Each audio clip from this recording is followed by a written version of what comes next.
Apocalipse, no capítulo 20, a partir do versículo 11, fala sobre o juízo final. E nós podemos ver a respeito do que é a segunda morte. E vi um grande trono branco, e o que estava assentado sobre ele, de cuja presença fugiu a terra e o céu, e não se achou lugar para eles.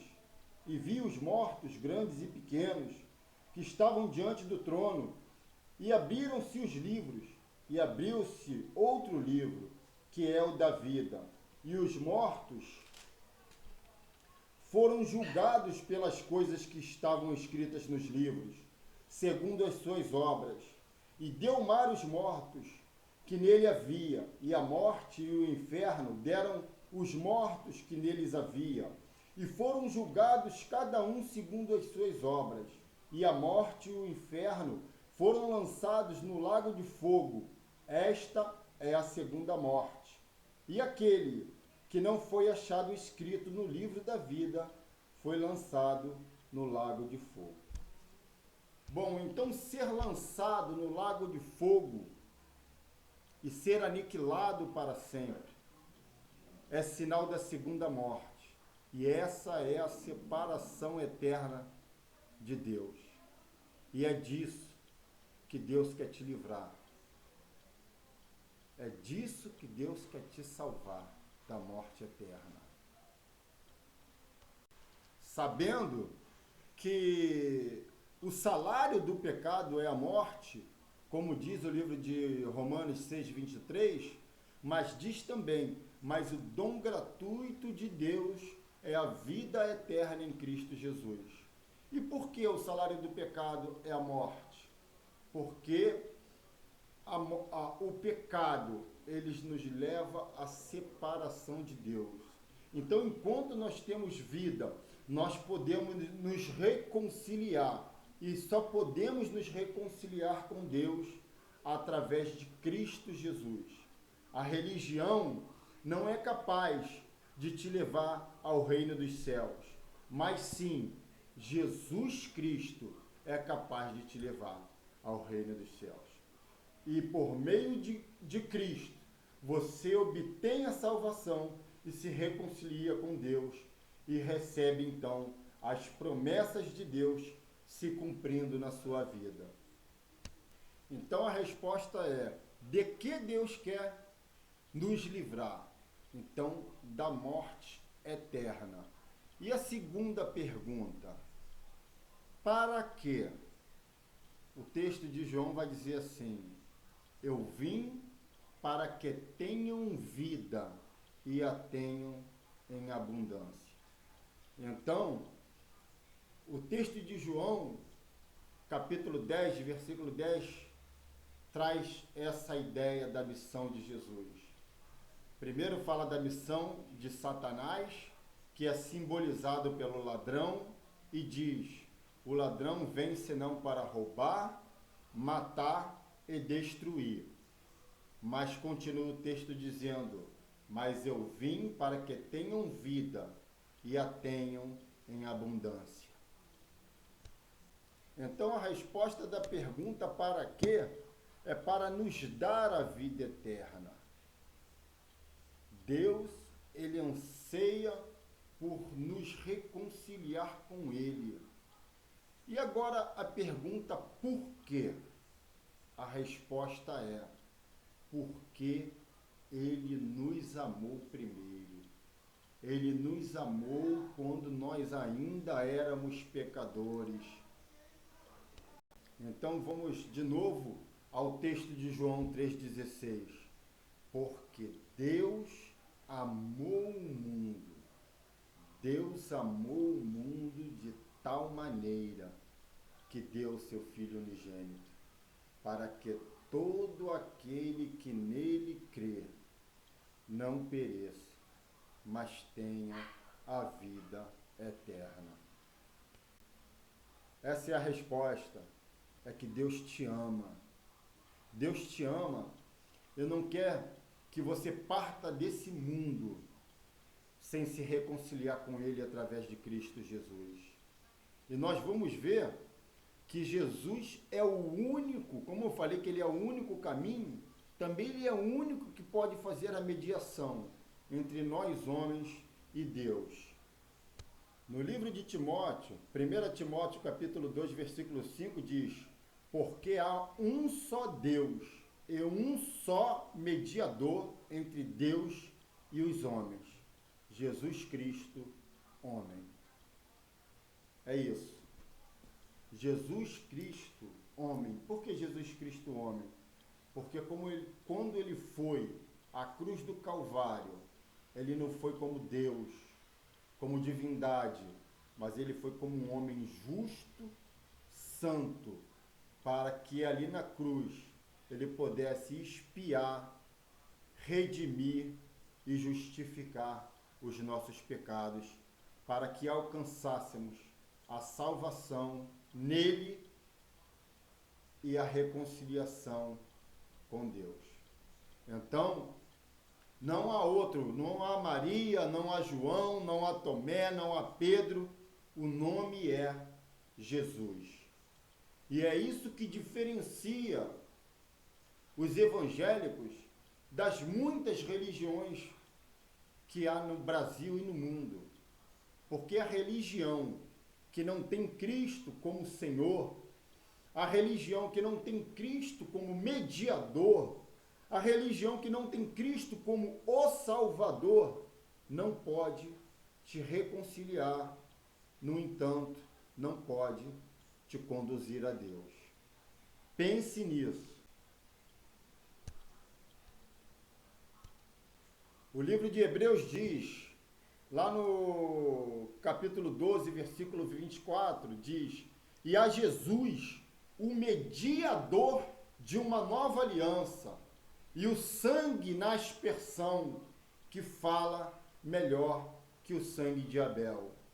Então, Jesus, que aspergiu o sangue para que pudesse nos santificar.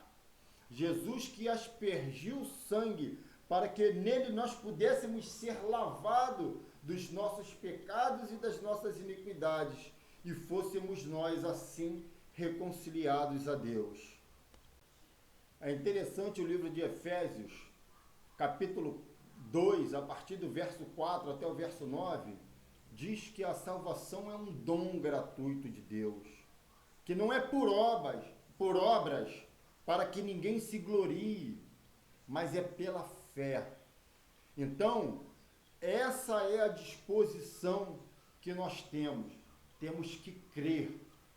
Crer que Jesus é o Messias, assim como lá disse o cego de Jericó: Jesus, filho de Davi, tem misericórdia de mim. Quando ele cita Jesus, filho de Davi, ele estava fazendo menção do prometido, do rei que viria, substituto ao reinado de Davi, que viria salvar o povo de Israel. Só que Israel abrangente, porque nós somos o Israel espiritual de Deus. Então, é necessário compreender isso, que Jesus, esse enviado de Deus, é o único que pode nos conduzir a ele. E no livro de Romanos 3, 22, diz o seguinte: isto é a justiça de Deus, pela fé em Jesus Cristo, para todos e sobre todos os que creem, porque não há diferença. E qual a diferença que está falando? Não há diferença de grego, não há diferença de israelita, não há diferença de inglês, não há diferença de alemão, não há diferença de judeu ou não judeu, mas para todos aqueles que creem. E é necessário crer para alcançar a vida eterna. Já em 24, desse mesmo capítulo de Romanos, no verso 24, capítulo 3, versículo 24, diz: sendo justificados gratuitamente pela sua graça, pela redenção que há em Cristo Jesus.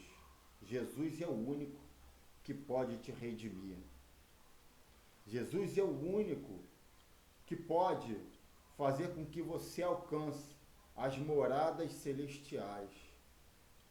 Não pense que algum outro santo ou alguma entidade ou alguma divindade, porque não há divindade, porque só há um único Deus, como nós lemos no texto. Há um único Deus e um único mediador entre Deus e os homens, que é Jesus Cristo. Então não há ninguém que possa te conduzir a Deus, a não ser o Messias, o Jesus, o Cristo, o enviado para te salvar.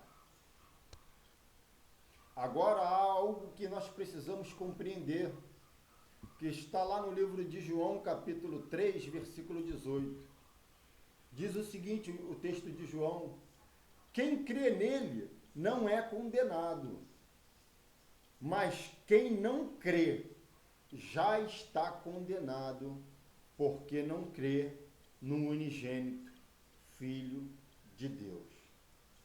Que você possa compreender isso, meu irmão. Se você ainda não manifestou a sua fé em Cristo, você está numa condição de condenado, porque você não crê no único Filho de Deus. Então, há tempo ainda, irmão.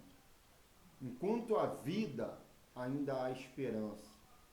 Aceite a Jesus como único, suficiente, perfeito Salvador da sua vida, para que você se reconcilie com Deus e você possa conhecer profundamente qual é este amor de Deus em Cristo Jesus para a tua vida.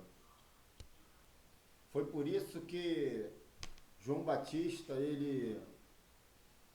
um dos maiores evangelistas da história bíblica do Novo Testamento, ele dizia o seguinte: arrependei-vos, porque é chegado a vós o reino dos céus. Se arrependa dos seus pecados, se arrependa da vida errada que você está vivendo e aceite a Jesus como teu Salvador. Porque quando nós estamos em Cristo, nós somos novas criaturas. Aquele que está em Cristo, nova criatura é. As coisas velhas já passaram, eis que tudo se fez novo. E para aqueles que estão em Cristo, eu digo, não há mais nenhuma condenação para aqueles que estão em Cristo Jesus. É necessário que você tenha atenção no verbo estar. Aqueles que estão. Então, é necessário que você esteja dia após dia na presença e em comunhão com Cristo Jesus. E assim já estaremos encerrando. E eu quero deixar para que você possa meditar profundamente no texto do livro de João, capítulo 3, no verso 16. Porque Deus amou o mundo de tal maneira que deu o seu Filho unigênito para que todo aquele que nele crê não pereça, mas tenha a vida eterna. Meu amado, que Deus te abençoe. No próximo, eu ainda vou estar tratando do próximo assunto, da próxima filmagem que nós vamos fazer aqui. Né? Ainda não sei o que nós vamos postar, mas esteja orando por mim, pela minha vida, pela vida da minha família. Que Deus te abençoe, compartilhe esses vídeos, se inscreva no nosso canal e eu vou deixar você com um louvor para a sua meditação.